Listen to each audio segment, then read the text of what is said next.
말씀의 제목을 같이 한번 읽어보겠습니다. 온기와 같은 인생임을 기억하라. 아멘. 예레미야는 이제 자신을 자꾸 해하려고 하고 자신을 배척하는 그 사람들에 대해서 이제 하나님께 기도를 하죠.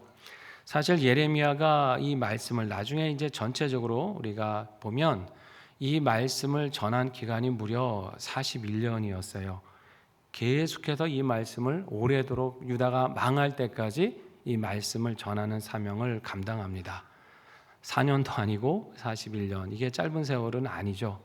그런데 그것을 또 한결같이 이 말씀의 자리를 지키고 있다는 것 자체도 정말 쉬운 일은 아니었을 겁니다. 그런데 사람들은 들으려 하기보다 자꾸 예레미야를 배척하고 올무를 놓으려고 합니다. 꾀를 내서 우리가 예레미야를 해하자, 이런 얘기들이 오갑니다. 겉으로는 예레미야를 대적하는 거지만 사실 누굴 대적하는 거예요? 그를 보내신 하나님을 대적하는 거죠. 그들은 이런 생각을 했습니다. 말씀해 보니까 이런 얘기가 있죠. 야, 우리 옆에 제사장들도 많이 있다. 우리에게는 지혜롭게 조언해 줄 지혜자들도 옆에 있다. 하나님 말씀 전해줄 선지자 옆에 많이 있다. 굳이 예레미야가 아니어도 우리는 우리가 원하는 말 들을 수 있는 사람들이 많이 있다. 그 얘기를 18절에서 하는 겁니다. 그러니까 굳이 왜 꼭 예레미야 말만 들어야 돼? 다른 사람, 우리 귀에 만족할 수 있는 얘기, 충분히 하나님에 대해서 설명해 줄 수 있는 사람들, 이런 제사장이 우리 곁에 차고 넘치는데 왜 예레미야 때문에 우리가 괴로움을 당해야 돼? 이러면서 이제 예레미야를 해하려고 한 겁니다. 그래서 22절과 23절에 보면은 그들에게 아예 그냥 죽이려고 하죠. 구덩이를 파고 어떻게 구덩이에 막 던지고 예레미야를 직접적으로 해하고 죽이려고 하는 그런 음모까지 꾸미게 되는 거예요. 이 모든 것을 하나님이 다 보고 계셨죠. 하나님은 유다를 향한 마음이 분명하셨어요. 너희가 내 말을 듣지 않았다. 계속 그 말씀하시죠. 내가 이렇게 말을 하고 선지자를 보냈는데도 너희는 나의 말을 듣지 않았다. 이렇게 말씀하십니다. 이 말은 예레미야를 배척한 건 곧 지금 나를 배척하고 있는 것이다. 이 말씀하시는 거예요. 예레미야가 이제 이런 상황 속에서도 하나님께 호소하고 기도하죠. 하나님, 나와 다투려고 하는 저 사람들, 내 생명을 해하려 하는 저 사람들, 과연 누가 하나님 앞에 옳은지 살펴봐 주십시오. 이런 기도를 드리는 거예요. 내가 전한 건 내 생각대로 전한 게 아니라 저들을 살게 하려고 하나님 뜻대로 저들을 구원하려고 나는 전한 것뿐인데 저들이 행한 그 죄악과 내가 하나님 앞에 행했던 이 모든 행위가 하나님 보실 때 선악과 안에 누가 옳았는지를 판단해 달라고 하는 기도입니다. 그리고 어떻게 해요? 그 판단해 달라는 기도를 할 수 있다는 건 뭡니까? 나는 하나님 앞에 신실하게 그 사명을 감당하기에 힘썼다라고 하는 자기의 고백이 여기에 함께 있다는 것이죠. 여러분, 우리가 하나님의 자녀인 줄 믿습니다. 그렇다면 우리 아버지 하나님께 우리가 그런 기도를 드릴 수 있어야 되지 않겠어요? 하나님, 나 하나님 말씀대로 살려고 참 많이 애쓰고 있습니다. 나 이 악한 세상 속에 세상 시로 따라가지 아니하고 하나님 뜻대로 분별하고 살려고 나 많이 애쓰고 있습니다. 그런데 너무나 어려움이 많고요. 나를 오해하고 조롱하는 사람도 많습니다. 하나님께서 무엇이 옳은지를 보시고 판단해 주십시오. 물론 우리가 뭘 온전해서 잘해서 그건 아니죠. 하나님 앞에 늘 부끄러울 수밖에 없는 죄인이지만 그럼에도 불구하고 나는 하나님 앞에 말씀대로 살려고 애쓰고 있노라고, 하나님 뜻대로 난 이 길 걸어가겠다라고 나는 정말 기도하고 고민하고 눈물로 가고 있노라고, 여러분 이번은 고백을 드릴 수 있다는 것이 여러분 큰 축복인 거예요. 모두가 다 하나님의 뜻은 관심도 없고 자기 욕심에 따라 세상 시류에 따라 살아가는 그 시대 속에서 사람들이 그죠. 누가 옳은지 누가 그른 건지 누가 선한지 악한 건지 분별이 힘든 이 시대 속에서 하나님 보실 때도 네가 옳았다, 네가 내 마음에 합하구나, 네가 나이를 가고 있구나, 이렇게 인정받는 삶을 살아가야 될 줄로 믿습니다. 그게 우리 하나님의 자녀의 자세 아니겠어요? 기도하고 하나님의 뜻을 구하는 이러한 신앙으로 우리 하나님과 늘 동행하시고 우리의 기도마다 하나님 앞에 담대히 아뢰일 수 있는 믿음의 삶을 살아가시기를 바랍니다. 자, 그동안 사실은 예레미야가 중보 기도를 많이 했죠. 백성을 위해서 중보하고, 하나님 이 백성이 뭘 몰라서 그런 거 아닙니까? 하나님 긍휼히 여겨 주세요. 거짓 선지자들이 잘못 전했기 때문에 이들이 그런 거 아닙니까? 하나님 그거 감안해 주세요. 이런 기도 많이 드렸거든요. 근데 이제는 그런 기도를 드리기보다 합당한 심판을 내려달라는 기도를 드리죠. 물론 하나님이 중간에 말씀하셨어요. 너 더 이상 중보하지 말아라. 내가 듣지 않을 거다. 하나님이 그런 말씀도 하셨지 않습니까? 자, 그러면 예레미야가 이런 심판을 보여달라고 하는 기도를 드리는 것은 그럼 예레미야 마음이 완악해졌기 때문일까요? 그가 뭐 변심해서 그런 겁니까? 저 사람들, 나 미워하는 저 사람들 한번 좀 하나님이 좀 치셔서 보복 좀 당하면 좋겠다, 이런 마음으로 기도한 걸까요? 그게 아니에요. 잘 보시면 예레미야 하나님의 공의를 구하는 기도는 이 하나님의 말씀을 계속 듣지 않고 거역한 죄의 무게가 얼마나 큰지를 너무나 애통해하며 절규하는 기도입니다. 아까 제가 41년이라 그랬잖아요.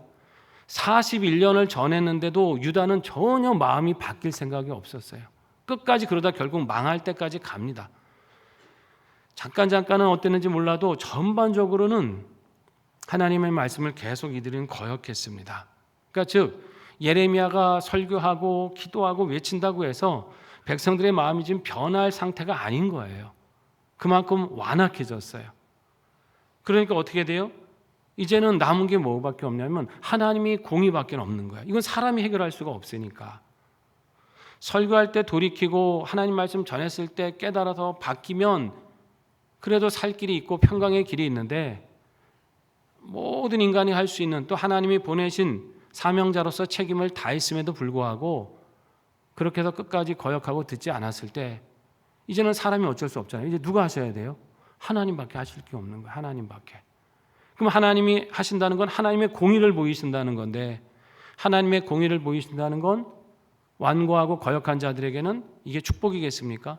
아니죠. 이거는 재앙이 되는 거고 심판이 되는 거예요.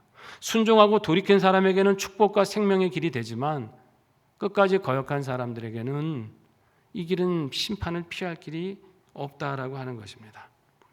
자, 하나님의 공의를 왜 바랐을까요?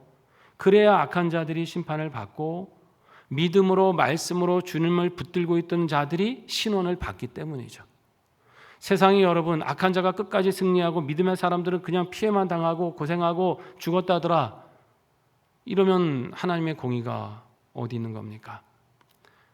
세상이 악이 승리하는 것 같아도 결국은 하나님이 악은 심판하신다더라. 믿음으로 하나님 붙들었던 사람들, 의롭고 선한 길을 가려고 했던 사람들을 하나님이 신원하시고 붙잡아 주셨다.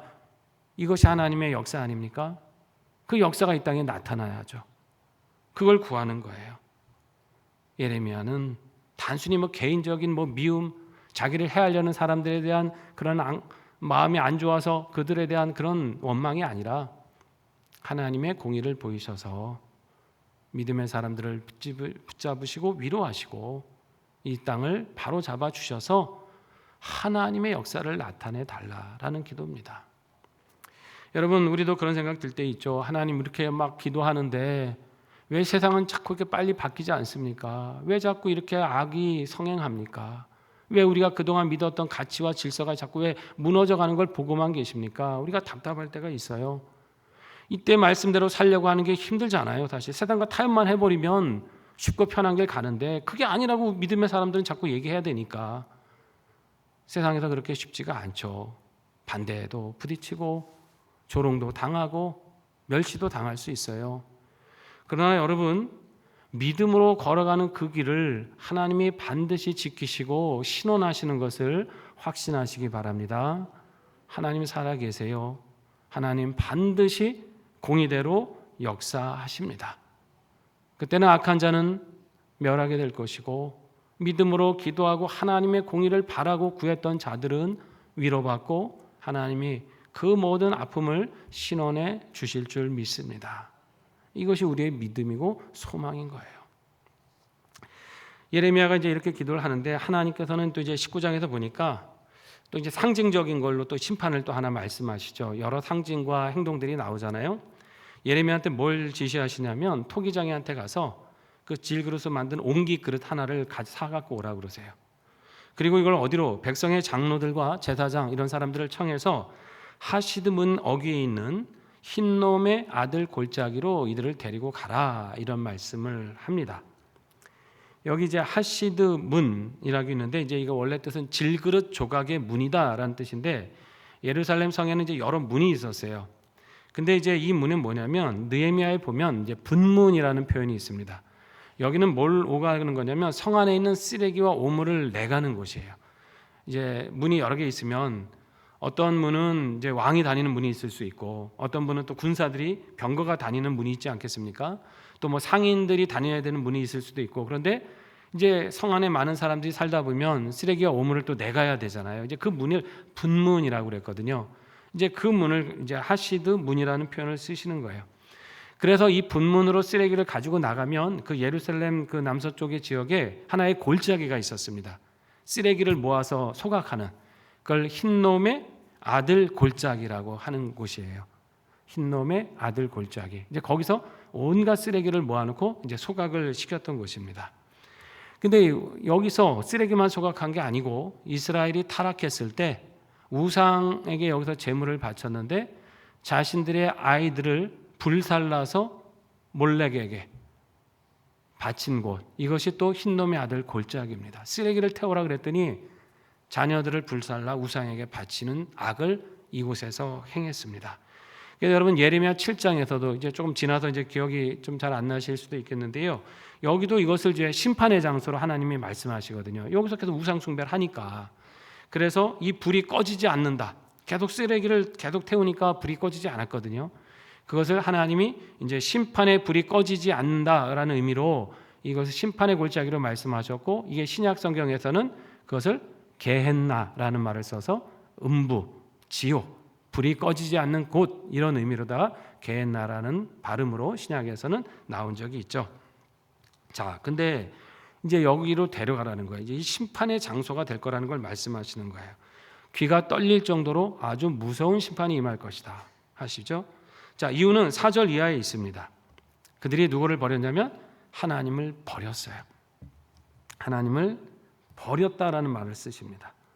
하나님은 그들을 끝까지 붙잡으셨는데 그들은 하나님을 감히 버렸습니다. 그리고 이 골짜기를 우상을 섬기며 불결하게 만들었고, 다른 사람의 피를, 무죄했던 피를 흘리는 장소로 만들었다. 여기만 그런 건 아니죠. 이게 상징적으로 말씀하신 것이고, 온 유다, 온 나라를 이렇게 악하게 피로 물들이고 타락한 우상 숭배로 물들였다, 이 말씀을 하시는 겁니다. 유다 땅 어디를 봐도 산당에 곳곳에 그냥 산당을 지어놓고 바알에게 제사하고 음란하게 우상을 섬겼다라고 하는 것이죠.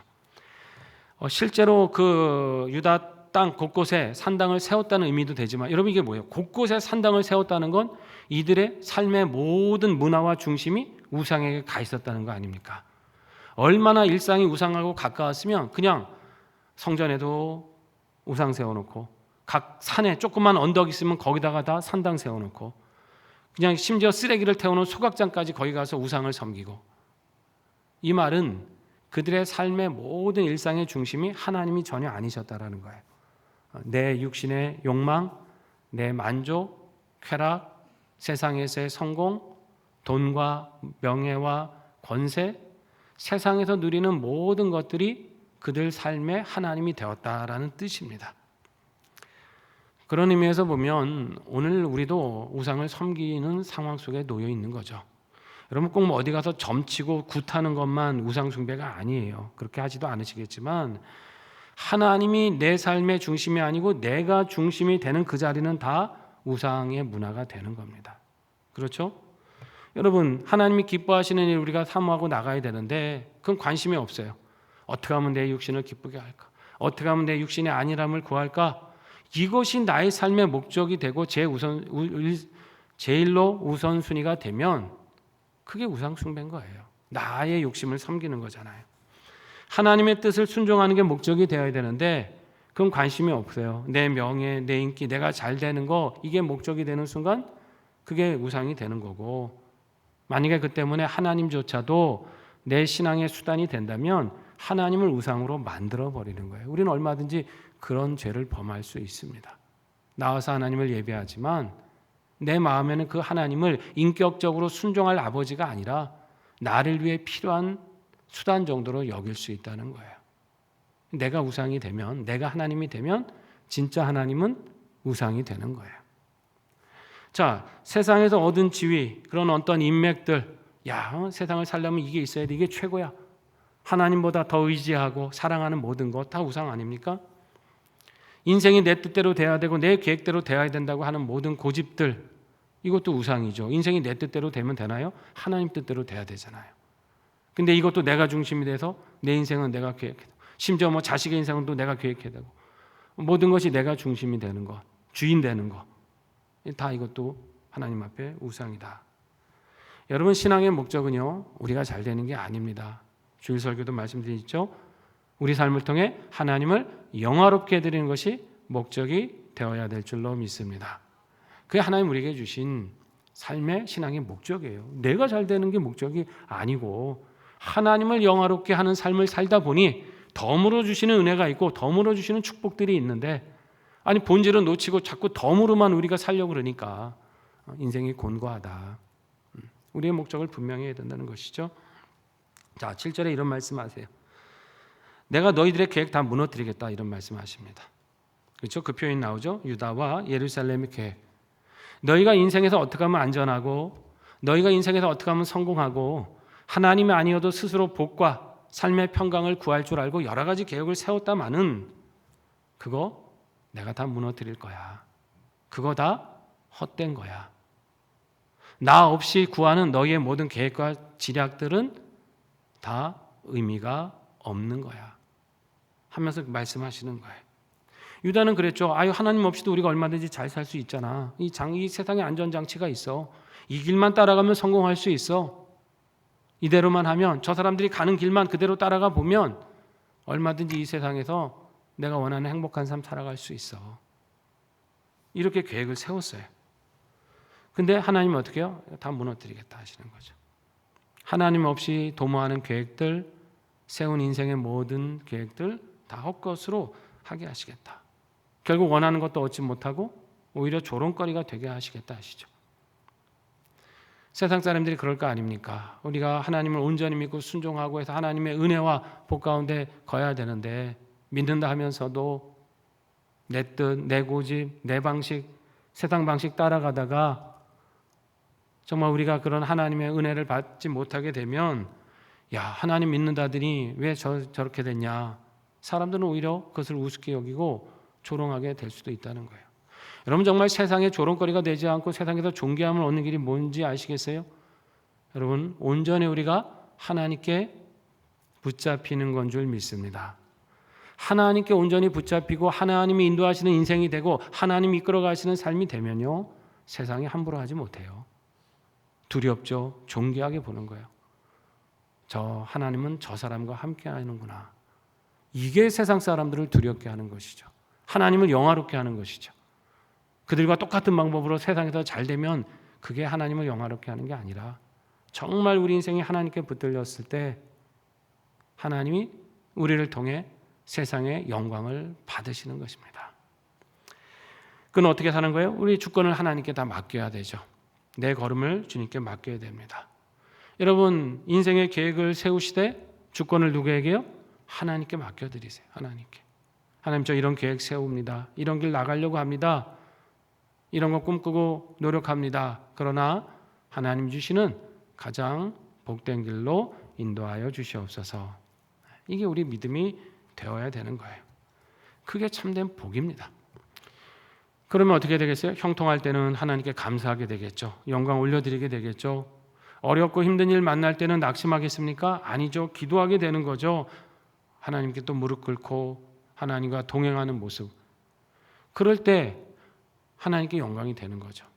조금 형통했더니 자고 하다 넘어졌더라, 어렵다더니 근심하고 낙심에 빠졌다더라, 이 하나님은 어떻게 영광을 받으시겠어요?